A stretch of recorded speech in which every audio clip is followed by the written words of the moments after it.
Hi everyone, this is Ashley. This is going to be a lesson 1, an introduction to geology. So we're going to talk about what geology is, how it relates to each and every one of us, and the foundation for this course. So this is chapter 1 in your textbook, and this section is going to cover pages to about 2 to about 31. Alright, so let's dive right in. What is geology? Geology is the science that pursues an understanding of the planet Earth, which is where we live, so that's good.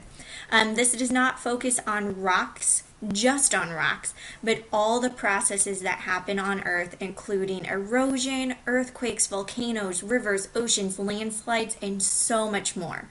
So we're just going to kind of scratch the surface of all these major processes throughout the semester. How does geology impact you? So geologic natural disasters adversely impact humans, and since the population of Earth is constantly growing, more and more people are impacted. So right down here, what we have down here, sorry about that, right here we have a volcano, and we have a volcanic eruption that's happening. So we'll talk about how volcanoes and volcanic eruptions impact us. Now right here, this is going to be the aftermath of the tsunami that was so devastating. And over here, this last photo we see is of a landslide, and we'll talk about the impacts that landslides and mass wasting events have on us. Alright, so just a little bit about geology in the Ozarks and how it adversely affects us. This is a sinkhole collapsing in Nixa back in 2006. So this is when a gentleman that lived right behind Price Cutter went outside, went to go get in his car, and the entire garage pretty much collapsed down into the sinkhole. Now, if you were to go to Nixa today, you would not see the sinkhole. The city has since filled it in, but especially here in the Ozarks, sinkholes, karstic systems are definitely something that we have to be concerned about. Alright, so we're first going to talk about the different types of geology. So there's really two big broad categories. There's physical geology, and this is going to be where you examine the materials composing Earth, and you seek to understand the processes that operate beneath and upon the surface. So that's mostly what we're going to be focusing on. But the second big area is going to be historical geography. So that's where we're going to try to understand the origin of the Earth and its development throughout time. Alright, so history of geology. So this is pretty basic. The nature of Earth has been a focus of study for many centuries. So it dates all the way back to the early Greeks who wrote about such topics as fossils, gems, earthquakes, and volcanoes. And so that was more than 2,300 years ago. Alright, so again, talking about the history of geology, we're going to talk about catastrophism.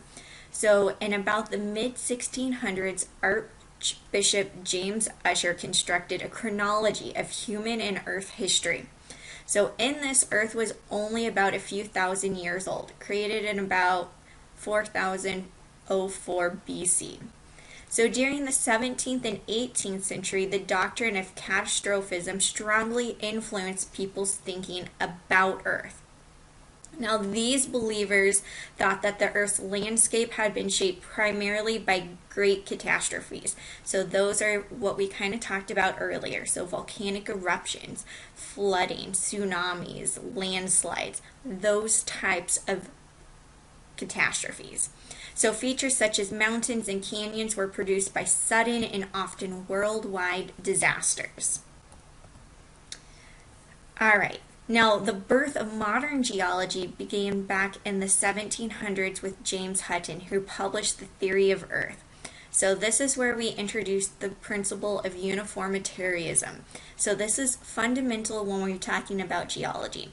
So the physical, chemical, and biological laws that operate today also operated in our past. So the acceptance of this means that there's an acceptance of a very long history of Earth. So prior to Hutton, no one effectively demonstrated that geologic processes occur over extremely long periods of time. Alright, Now, just a quick side note, as we go throughout the semester, there's probably going to be some things that we discuss that might challenge some people's religious views, and you might want to talk about those.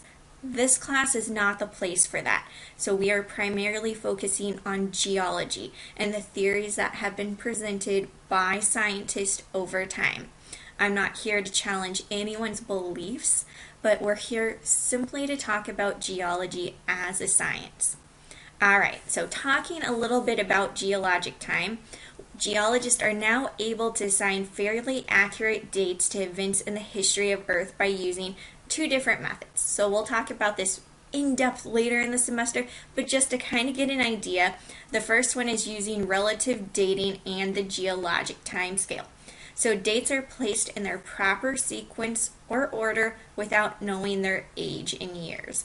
So this is saying that, we're talking about something that happened first, second, and third. So if I were to make a peanut butter and jelly sandwich, first I'd have to get the bread, second put peanut butter down, third put jelly down, and then put my other piece of bread down. So that was my relative order of dating how to make a peanut butter and jelly sandwich.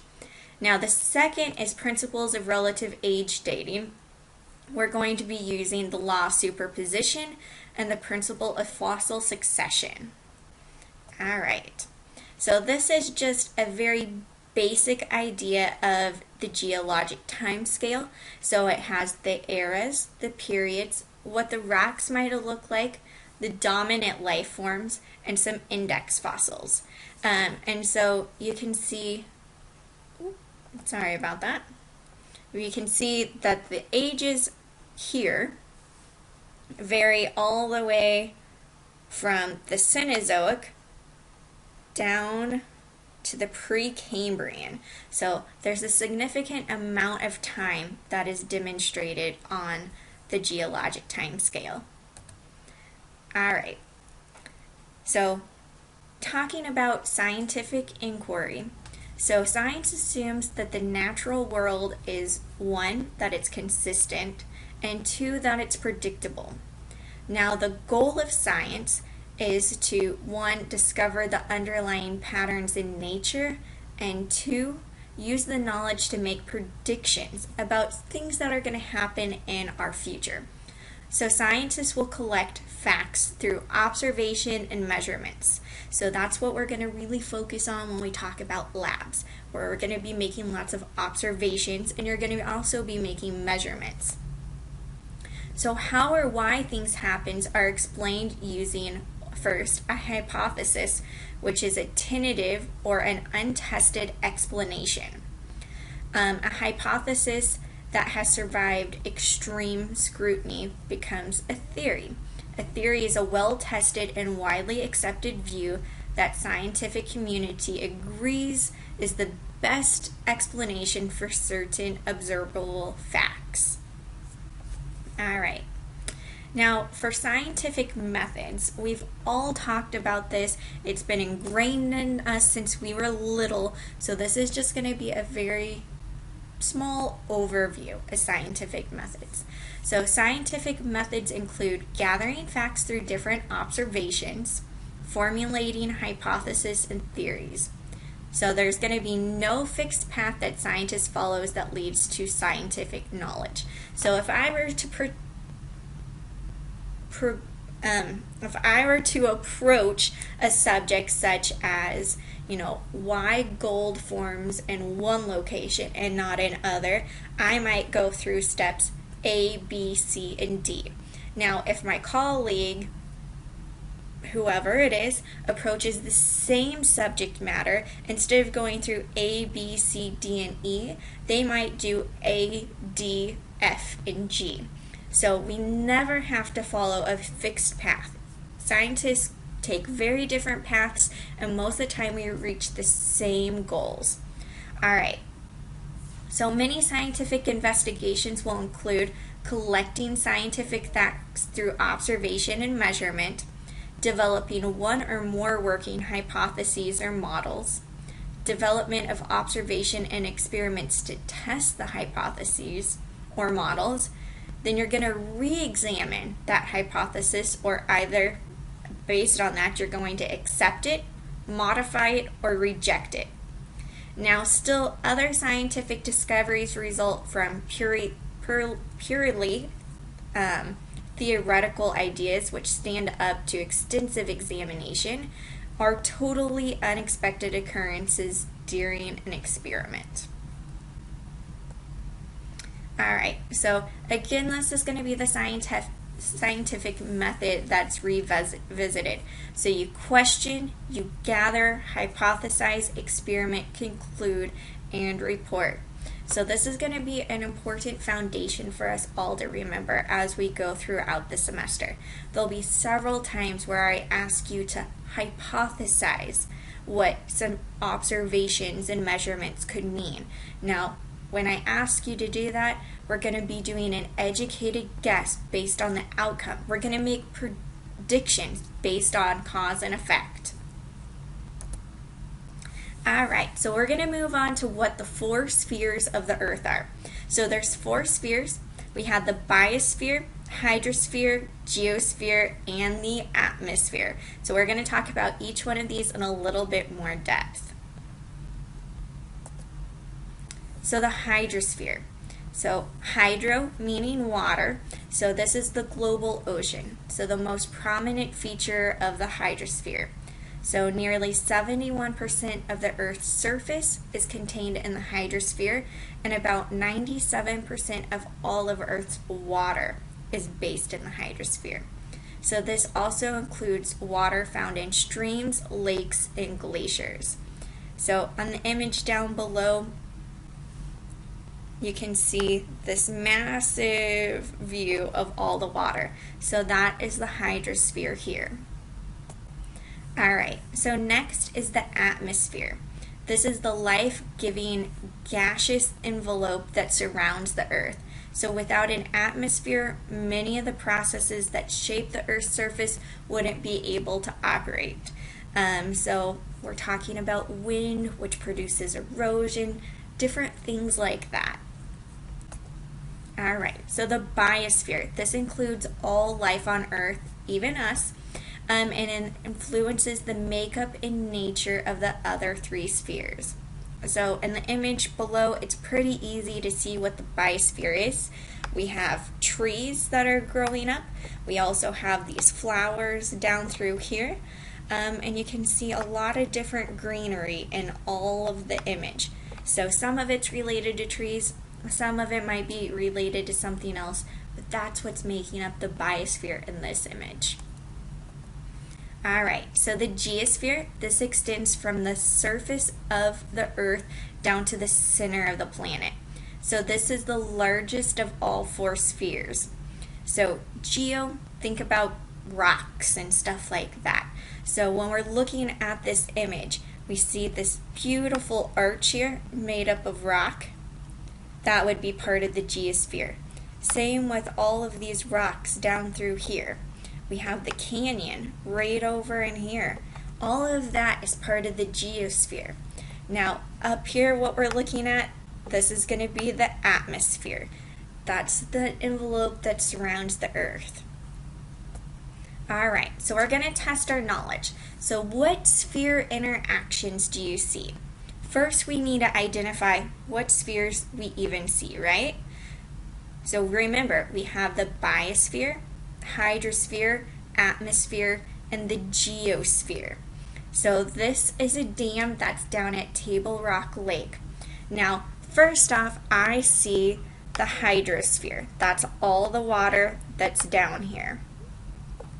Now, when I look up above the dam in this area, I see sky. That is going to be part of the atmosphere. So I'm going to put an A up here for atmosphere. Now, this is a man-made structure. This is not a natural dam. So this is how humans have been introduced into this. So that is part of the biosphere here.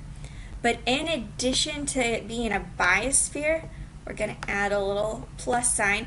This is also made up of geosphere materials. So I'm not sure exactly what the material is that's making up the dam, but we know that's going to be related to the geosphere.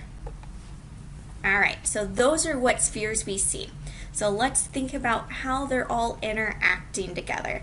How is the water related to the atmosphere, related to the biosphere, related to the geosphere?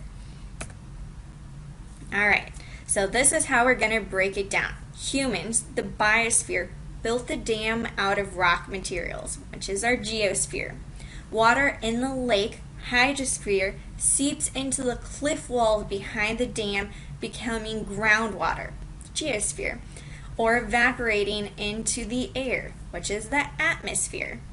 Humans, which make up again the biosphere, harness the energy from the water, hydrosphere, by having it spin turbines, geosphere, to produce electricity. So you can see how something as simple as a dam incorporates all the different spheres and they're all interacting together. Now, I encourage you to do this sort of critical thinking activity on your own with just different images that you see. Try to relate the biosphere, the geosphere, hydrosphere, and atmosphere all into one thing. See how each little thing is impacting everything else. All right, so talking about that, Earth can be seen as a system. So Earth is a dynamic planet with many interacting parts or spheres. So this is complex and it's continuously interacting as a whole. So that's referred to as the Earth system. Now, the system is a group of interacting or independent parts that form a complex whole. So we have a weather system, we have a solar system, different things like that. So parts of the Earth system are linked so that a change in one part can produce changes in any other or all of the parts as a whole. All right, so we're going to do another little test your knowledge sort of question. So give an example of how humans are affected by the Earth system and another example of how humans affect the Earth system. Give you a couple minutes to kind of think of something. The first thing that comes to mind with how humans are affected by the Earth system are those natural disasters we talked about earlier. So when we talk about volcanoes, earthquakes, tsunamis, landslides, flooding, sinkholes, those are all related to how humans are affected by Earth system. Now, another example of how humans affect the Earth system, let's go back to that dam example. We build dams. We also have windmills. We harness energy. But all of those are affecting the Earth as a system, but the Earth system affects us individually as well. All right, so moving on to the rock cycle, a part of the Earth system. So the rock cycle, is a loop that involves the processes by which one rock will change into another. So we'll talk about all of these more detail as we go throughout the semester. So the parentheses are going to denote processes. So we have magma, crystallization, igneous rocks, weathering, transportation, deposition, sediment, lithification, which is converting something into a rock, sedimentary rocks, heat and pressure, metamorphic rock, magma, and melting. All right, so let's take a look at the rock cycle. So we have an image of it right here. So we can see, this is a complete cycle, and there's not one path to reach any one thing. So, going to, let's say, metamorphic rocks. So we have several different paths. If you follow this area from igneous rocks, we can have metamorphism and we have metamorphic rocks. But we also can get there from sedimentary rocks down here. So we have metamorphism with heat and intense pressure.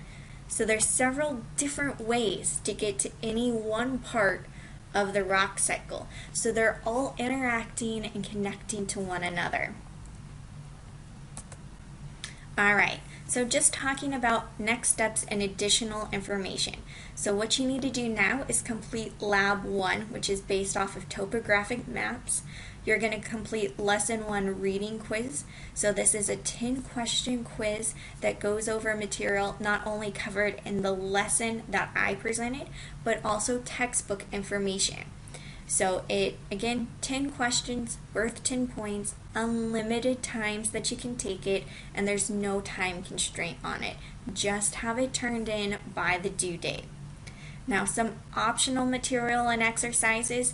You can do an introduction to mastering geology. There's study material and interactive material. Mastering geology, there's an introduction to geology study module, so that's additional quiz material. And you can also click on this geode link down here. So let me just change out of this so that I have my arrow. So if I click on this, this is going to take me to a website. Maybe. Give it a minute.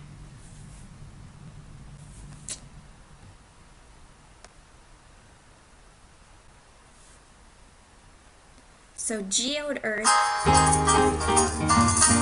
it goes through and you can see from here that there's a whole bunch of different slides and it has information. So it takes you through a step-by-step introduction. Now sometimes this is going to go directly with what we're talking about, other times it might just be a little bit off. But feel free to use this. If you have any questions about this lesson, don't hesitate to contact me. All right, thank you all so much.